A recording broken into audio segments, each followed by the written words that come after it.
are paid up. There ought to be some way to be able to figure out who owns this. Well, I said that apparently we could find that it was owned by Joyce Alley, and USDA has a deed of trust on it, Williams Hobbs as trustee. Y'all did notify USDA because they. Absolutely. Don't they usually respond to that? Well, at this time, evidently, they have not responded. The first time, I believe, was when they boarded the house. Who, the USDA? I'm assuming that's who did it. It was either them and we closed the case originally, and we had to reopen it once it got broken into. The fire report we received says it was set on fire 1 week, and then the next week again.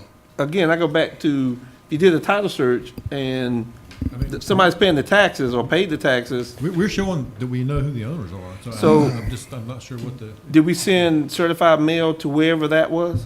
Because he said he's advertised in the paper. It and comes back to this address. it comes back. Yes. The people to serve, Miss Joyce Alley, the owner of the property, comes back to this address. So we attempted that originally. Obviously, no service there. No, you send it to this address or to the, wherever the tax is going? I No, guess so that's- we send it based on what we get back from the attorney's office on the title report. We send it to those addresses. Listed on here is Joyce Alley at 2448 Saltwood Drive. Obviously, we know no one lives there. And then the USDA at the address listed for them. We didn't get any response, obviously, by sending it to this address, so we ran that in the newspaper as an ad to say that we were having a hearing on the certain date that we had the hearing. So we sent to USDA certified mail? Yes, and they did sign for theirs. Okay. Mr. Keefe, I think he had a couple of questions. I'm still Well- going along.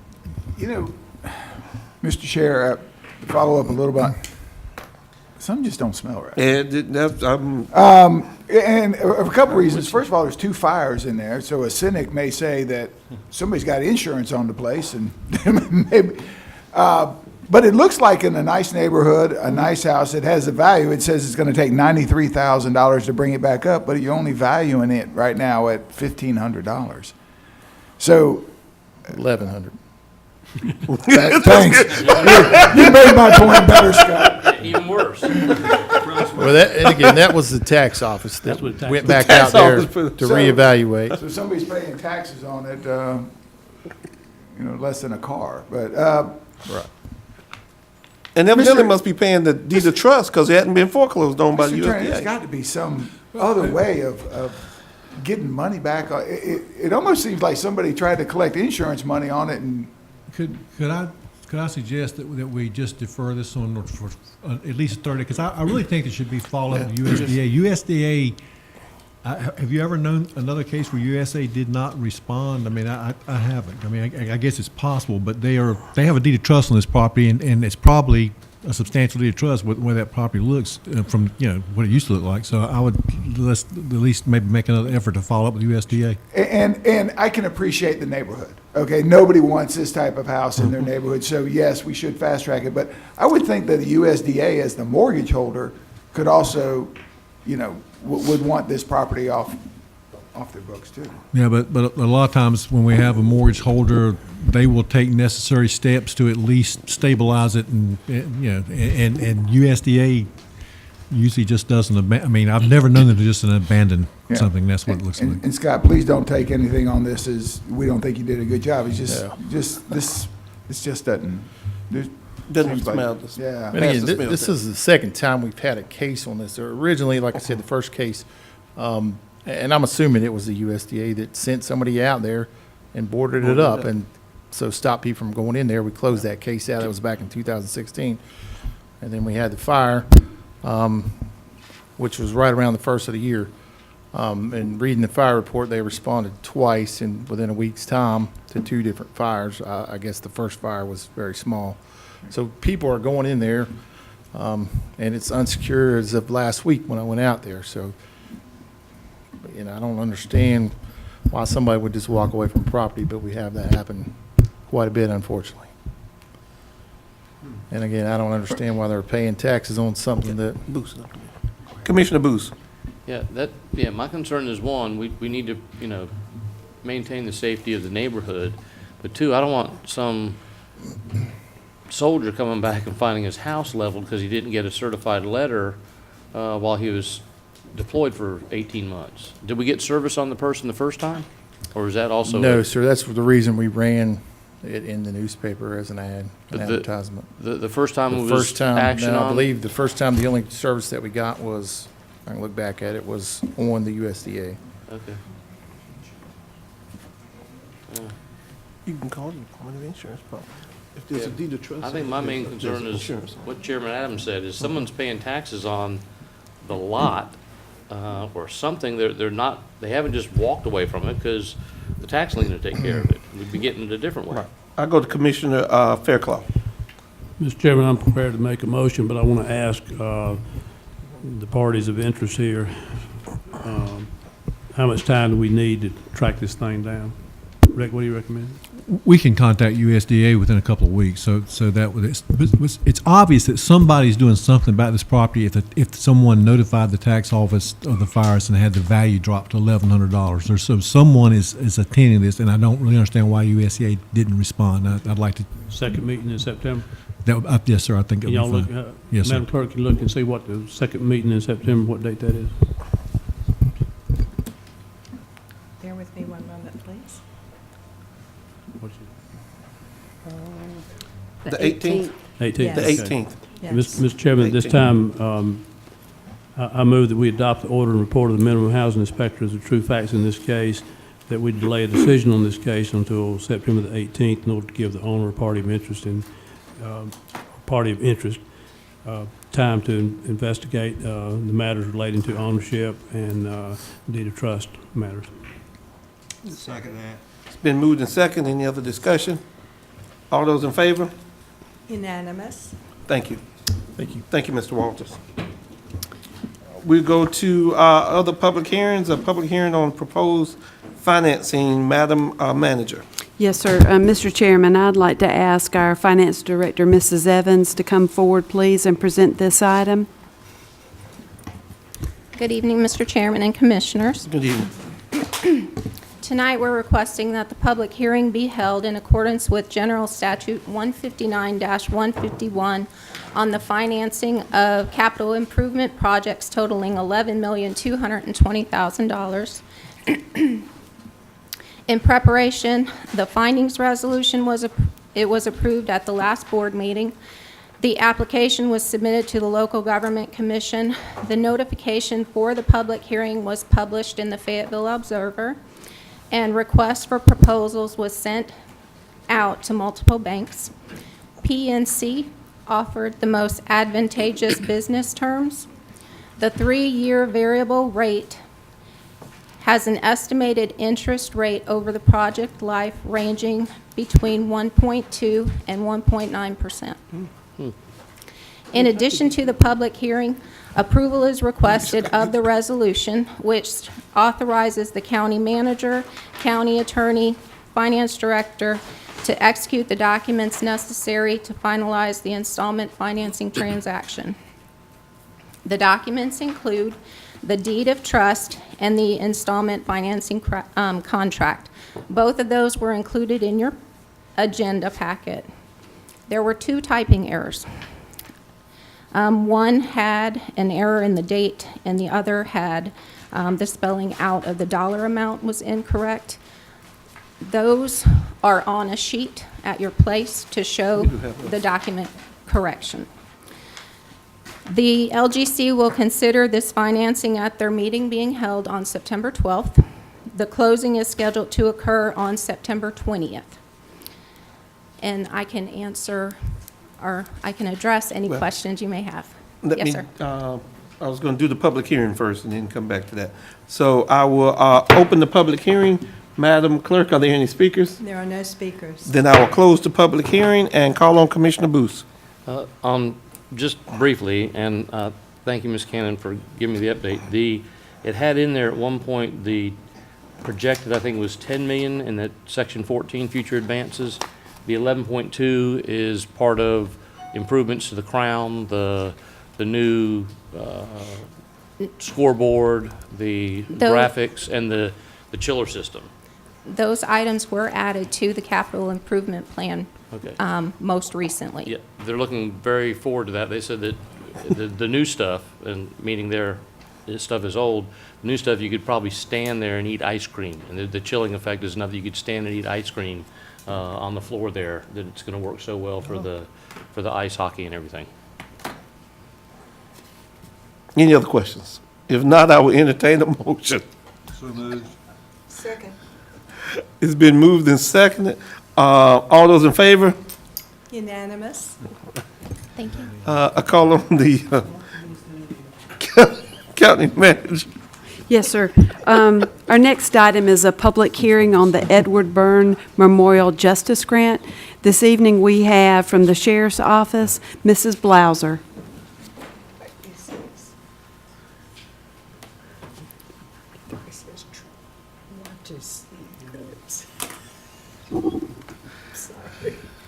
The Sheriff's Office is eligible to apply for a grant from the U.S. Department of If you Justice. do me a favor and just kind of identify yourself and where you Okay. work and what your title is, please. Thank Good you. afternoon. I'm sorry to interrupt On behalf you. of Sheriff Wright, I'm Lisa Blauser, the business manager with the Sheriff's Office, here to Thank you. discuss the Edward Byrne Memorial Grant that we are applying for. The Sheriff's Office is eligible to apply for this grant from the U.S. Department of Justice, Bureau of Justice Assistance. This is a joint grant received through the Sheriff's Office and the City of Fayetteville. For fiscal year 17, federal fiscal year 17, the amount of the grant is $145,743, and one of the requirements of this grant is that a public hearing be held on the use of the funds. The Sheriff's Office intends to utilize the funds for mobile connectivity in deputy and detective vehicles, while the city intends to utilize the funds to purchase mobile fingerprinting technology, including the equipment installation, training, and system maintenance for that. There is also a memorandum of understanding between the Sheriff's Office and the Fayetteville Police Department that is a part of your packet and is also currently under review by the city. I'll open the public hearing. Madam Clerk, are there any speakers? There are no speakers. I will close the public hearing. Are there any questions, comments? If not, I will entertain a motion. Second. It's been moved and seconded. All those in favor? Unanimous. Thank you so very much. Thank you. I guess this would be, call on the county attorney, Mr. Moorfield. Mr. Chairman, this next item is a request for a refund of an excise tax. The backup information and recommendation was presented to the board at its last meeting, and the board's motion was actually to approve it, subject to the conduct of this hearing. That is a statutory requirement. The amounts that in question are $165, $210. The Register of Deeds recommended it. I recommended it based on the research I did on this. And the only condition that the board should place on this is that the taxpayer is required to file a new instrument stating that the second recorded deeds did not convey any interest in real estate, and I would work with them on getting that done. So those, I did inquire at the beginning of the meeting. There was no one from Single Source present, but the chairman should call that hearing anyway. I'll open the public hearing. Are there any speakers, Madam Clerk? There are no speakers. I will close the public hearing. Mr. Murphy, let me ask you, because you said refund two sums of money. One of those monies ought to be ours because something had to be recorded, so why would we refund both amounts? They're two separate instruments. I understand that, but one of them is good. So I ought to have money from one of them. No, this was done twice. There were actually 4 deeds recorded, 2 deeds that were each recorded twice. for Okay, some then that's reason. not what I Yes. got. Okay, I got you now. I got You got good it too? math. I got the same math. You got the math. You had the math that I had. That we messed up on the second one, we're not gonna give it all back. That's right.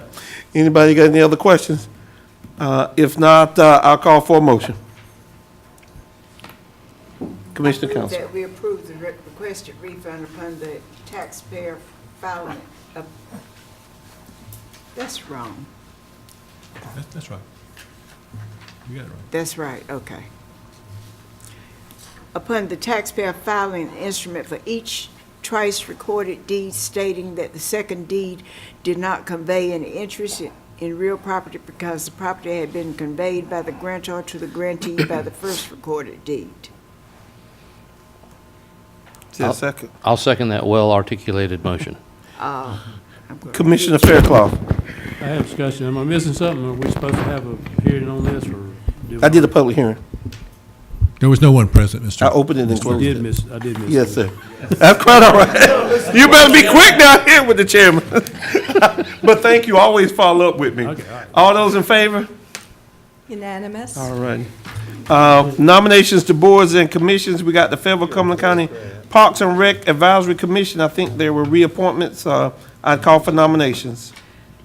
I'd like to nominate Stacy Carr III, who's eligible for reappointment, and Scott Pope, who's also eligible for reappointment. Second. Are there any other nominations? All right. Appointments to the boards and committees, I'd call on Vice Chair Evans.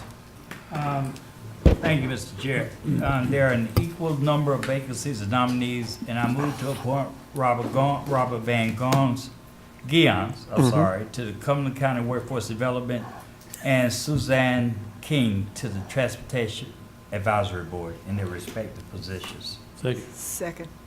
It's been moved and second. All those in favor? Unanimous.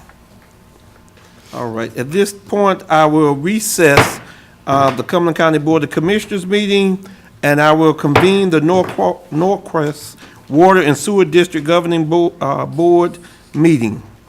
So I will call that meeting to order, and I'll call on the county manager. Yes, sir. Mr. Chairman, on the consent agenda for Norcrest, we have approval of the minutes and also approval of a budget ordinance amendment.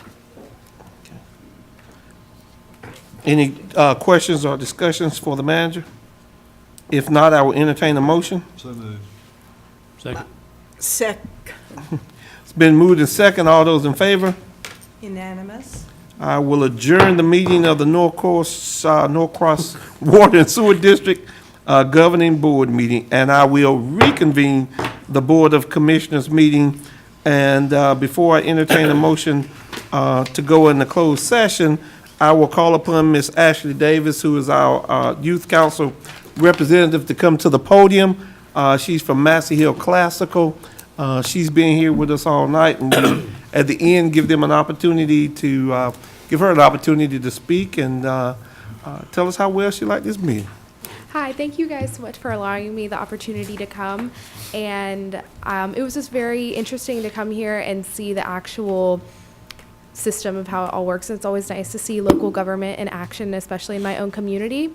And I'm just grateful that I got to come from the Fayetteville Cumberland Youth Council. And if you know my advisor, Crystal Glover, please just tell her that I told you how much we appreciate her, because she's a wonderful, wonderful advisor. All right. If you come around, we,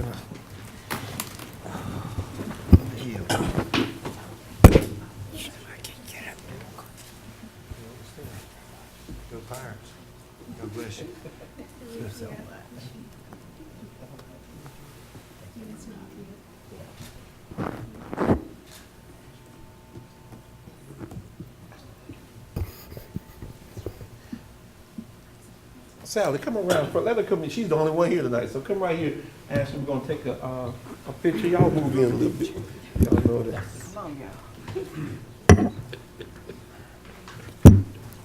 He's over here. Nobody up here from the hill but the two of us.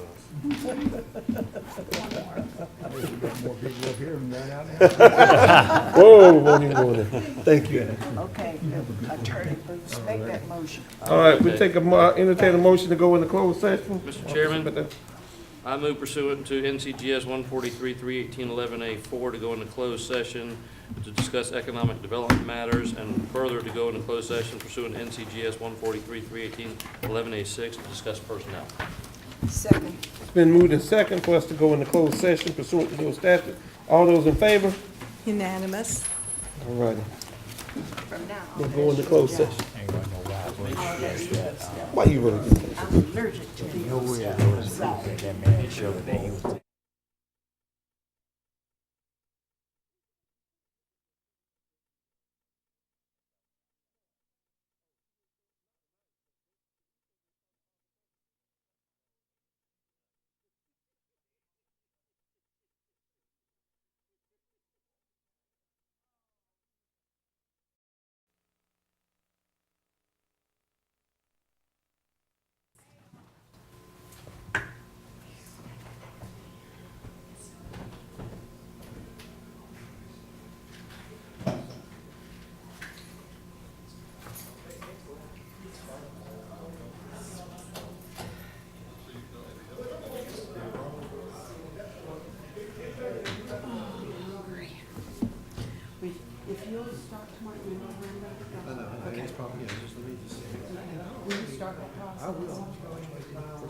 Okay.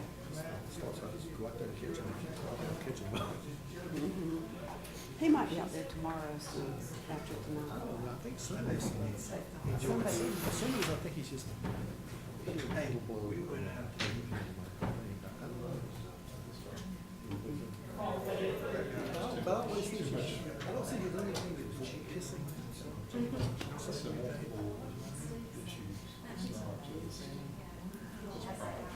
Well, I'm excited to get home and look at it further.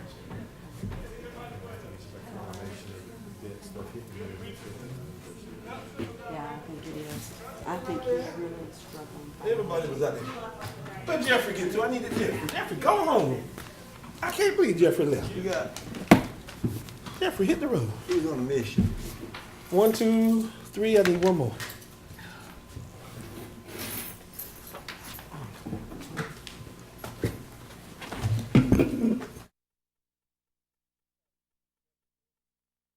Whichever one is close to the.